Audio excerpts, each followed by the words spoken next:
learning Quran together. Bismillah, alhamdulillah, wassalatu wassalamu ala rasulillah. Surah An-Najm ayat 16. Is यगशा सिदरता, जबकि सिदरा को ढांप रहा था, मा यगशा, वो जो ढांप रहा था। अल्लाह ताला के नूर में से था जो छा रहा था। अल्लाह ताला के हुक्म से एक अजीम चीज़ ने उसे ढांप रखा था जिसकी सिफ़त को अल्लाह के सिवा कोई नहीं जानता। मा ज़ाग़ल बसरु, ना निगाह इधर उधर हुई, व मा तग़ा, और ना ही वो हद से बढ़ी। ये नबी सल्लल्लाहु अलैहि वसल्लम का कमाल अदब है कि आप उस मुकाम पर खड़े रहे जहाँ अल्लाह ताला ने आपको खड़ा किया। आप उस मुकाम से पीछे हटे, ना उससे तजावुज़ किया और ना इधर उधर इनहराफ किया। ये कामिल तरीन अदब है जिसमें आप अवलीन और आखरीन पर फ़ौक़ियत ले गए। अल्लाह ताला ने फरमाया कि नबी सल्लल्लाहु अलैहि वसल्लम की निगाहें ना हद से बड़ी, ना दाएँ बाएँ हुई, ना बुलंद हुई। जो हद आप सल्लल्लाहु अलैहि वसल्लम के लिए मुकर्रर की गई थी उसी के अंदर रहीं। लक़द रआ, बिलाशुबा उसने देखी, मिन आयाति रब्बिहिल कुबरा, अपने रब की कुछ बहुत बड़ी निशानियाँ। नबी सल्लल्लाहु अलैहि वसल्लम ने मेराज की रात बड़ी बड़ी निशानियों का मुशाहिदा किया। आपने जिब्राईल अलैहिस्सलाम को देखा, सिदरतुल मुंतहा को देखा, और आपने हर आसमान पर अंबिया से मुलाकात की। आपने बाज़ वाक़यात भी देखे, जैसे फ़िरौन और आले फ़िरौन को जहन्नम पर पेश होते हुए देखा, जन्नत और जहन्नम को देखा, और कुछ सज़ाओं को भी देखा, जैसे सूद खोर का अंजाम, ज़िनाकारों का अंजाम वगैरह, ये सब देखा और जिनका ज़िक्र सही अहदीस में मिलता है। अफ़रअयतुम, क्या तुमने देखा, अल्लात वल उज़्ज़ा, लात और उज़्ज़ा को। अल्लाह ताला ने नबी सल्लल्लाहु अलैहि वसल्लम पर नाजिल होने वाली वही यानी हिदायत और दीन हक़ का ज़िक्र फरमाने के बाद मुशरिकों के गलत अकायद के बातिल होने को वाज़े फरमाया।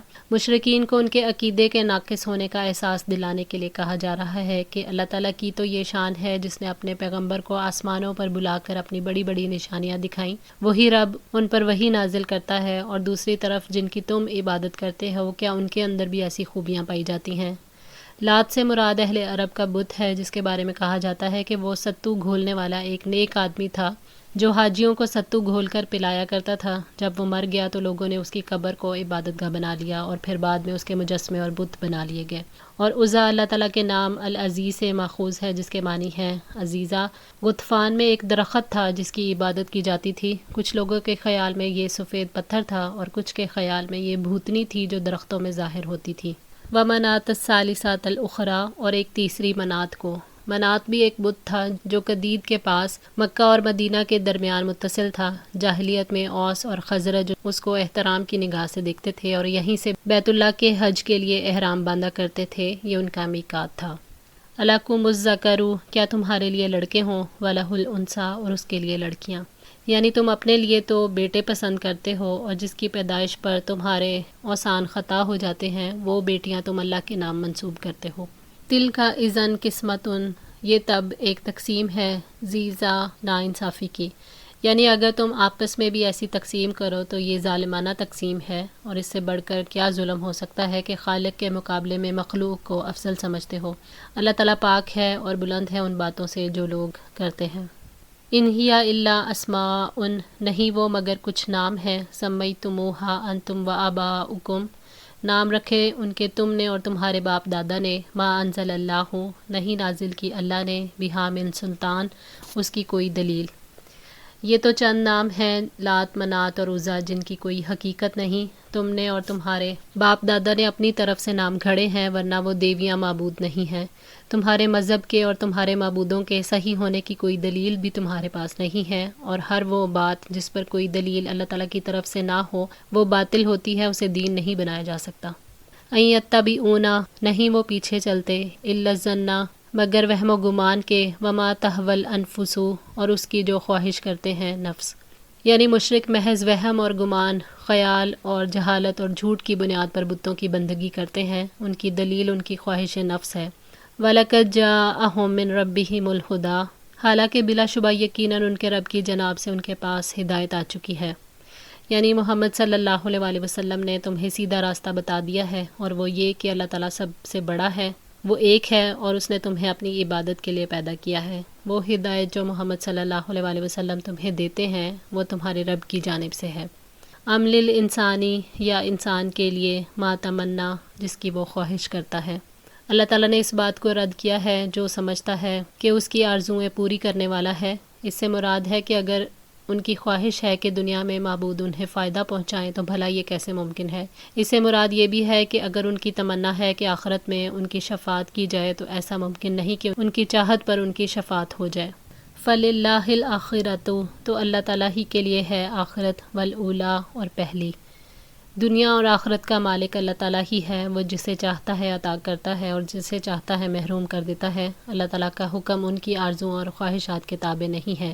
یہ بات اس لیے کہی گئی کہ جس کے ہاتھ میں دنیا اور آخرت کے اختیارات ہیں اس کی چاہت کے مطابق ہی سب کچھ ہوگا۔ تمہارے چاہنے سے کچھ نہیں ہوتا جب تک وہ نہ چاہے۔ وَكَم مِّن مَلَكٍ فِي السَّمَاوَاتِ اور آسمانوں میں کتنے ہی فرشتے ہیں، لَا تُغْنِي شَفَاعَتُهُمْ شَيْئًا جن کی سفارش کچھ بھی کام نہیں آ سکتی، إِلَّا مِن بَعْدِ مگر اس کے بعد کہ أَن يَأْذَنَ اللَّهُ اللہ تعالیٰ اس کی اجازت دے، لِمَن يَشَاءُ جس کے لیے وہ چاہے، وَيَرْضَىٰ اور وہ پسند کرے۔ جو لوگ فرشتوں اور بتوں کی عبادت کرتے ہیں اور گمان کرتے ہیں کہ وہ قیامت کے روز ان کی سفارش کریں گے تو وہ جان لے کہ آسمان میں بے شمار فرشتے ہیں جو شفاعت کر ہی نہیں سکتے اگر اللہ تعالیٰ انہیں اجازت نہ دے۔ شفاعت کی اجازت اللہ تعالیٰ دیتا ہے۔ جب بڑے فرشتوں کا یہ حال ہے تو بتوں پر کیوں فخر کرتے ہو؟ شفاعت کے لیے 2 شرائط کا جمع ہونا ضروری ہے۔ ایک تو یہ کہ شفاعت کرنے کے لیے اللہ تعالیٰ کی اجازت ہو، اور دوسرا جس کی شفاعت کی جا رہی ہو اس کے حق میں اللہ تعالیٰ کی رضامندی کا ہونا۔ ان الذین لا یؤمنون بالآخرۃ یقیناً جو لوگ آخرت پر ایمان نہیں لاتے، لا یسمون الملائکۃ بلا شبہ وہ فرشتوں کے نام رکھتے ہیں، تسمیۃ الانثیٰ عورتوں جیسے نام۔ شرک کرنے والے آخرت پر ایمان نہیں رکھتے کیونکہ وہ رسولوں کو جھٹلاتے ہیں اور اللہ تعالیٰ کی ذات پر ایمان نہیں رکھتے، اللہ اور اس کے رسول سے دشمنی رکھتے ہیں، کہتے ہیں کہ فرشتے اللہ تعالیٰ کی بیٹیاں ہیں۔ انہوں نے فرشتوں کو خدائی اختیارات دے کر ان کی پوجا شروع کر دی اور یہ نتیجہ نکالا کہ وہ حاجت روائی اور مشکل کشائی کر سکتے ہیں، اور اگر قیامت آئی تو وہ سفارش کر کے انہیں بچا لیں گے۔ انہوں نے فرشتوں کو اللہ کی اولاد بنایا تو ان کی عزت نہیں کی۔ وَمَا لَهُم بِهِ مِنْ عِلْمٍ حالانکہ انہیں اس کا کوئی علم نہیں، أَن يَتَّبِعُونَ إِلَّا الظَّنَّ وہ محض اپنے ہی گمان کے پیچھے چلتے ہیں، وَإِنَّ الظَّنَّ اور بلا شبہ گمان، لا یغنی نہیں وہ کام آتا، من الحق کی شیئا حق کی جگہ کچھ بھی، یعنی ان کے پاس شرک کی کوئی دلیل نہیں، ان کے پاس نہ کتاب کا علم ہے، نہ نبی کی ہدایت ہے، اور نہ عقل اور فطرت کی کوئی دلیل ہے، صرف گمان کی پیروی کرتے ہیں کیونکہ انہیں حق سے اور اس کی اتباع سے کوئی غرض نہیں ہوتی، ان کا مقصد تو صرف خواہشات کی پیروی کرنا ہوتا ہے۔ اور گمان حق کے مقابلے میں کوئی کام اس لیے نہیں دیتا کیونکہ گمان کے لیے کوئی دلیل نہیں ہوتی اور حق کے لیے ایسا یقین ہونا ضروری ہے جس کے لیے روشن دلائل ہوں۔ فَأَعْرِضْ تو اعراض کیجئے، عن من تولیٰ اس سے جو منہ موڑے، عن ذکرنا ہمارے ذکر سے، وَلَمْ يُرِدْ اور نہ وہ چاہے، إِلَّا الْحَيَاةَ الدُّنْيَا مگر زندگی دنیا کی، یعنی آپ ان سے منہ موڑ لیں جنہوں نے حق سے منہ موڑا ہے اور اسے چھوڑ دیا ہے، جس کے ارادے کی انتہا دنیا ہے، اس پر اپنا وقت ضائع نہ کریں۔ ذَلِكَ مَبْلَغُهُمْ یہی انتہا ہے ان کی، من العلم علم میں، إِنَّ رَبَّكَ هُوَ أَعْلَمُ بلا شبہ آپ کا رب ہی خوب جانتا ہے، بمن ضل عن سبیلہ کہ اس کے راستے سے کون بھٹک گیا ہے، وَهُوَ أَعْلَمُ بمن اهْتَدَىٰ اور وہی خوب جانتا ہے کہ راہ راست پر کون ہے۔ ان کے علم کا مقصد یہی ہے کہ وہ دنیا طلب کریں، یہی لوگ دنیا کو آخرت پر ترجیح دیتے ہیں۔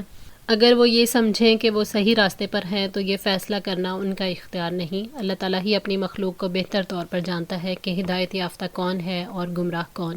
وہ ساری کائنات کا خالق ہے، جسے چاہتا ہے ہدایت دیتا ہے اور جسے چاہتا ہے گمراہ کر دیتا ہے۔ آج کے لیے اتنا ہی۔ دعا ہے اللہ تعالیٰ ہماری اس کوشش کو قبول فرمائیں، ہماری غلطیوں کوتاہیوں کو معاف فرما کر ہم سب کی اصلاح فرمائیں۔ جزاکم اللہ خیر، والسلام علیکم ورحمۃ اللہ وبرکاتہ۔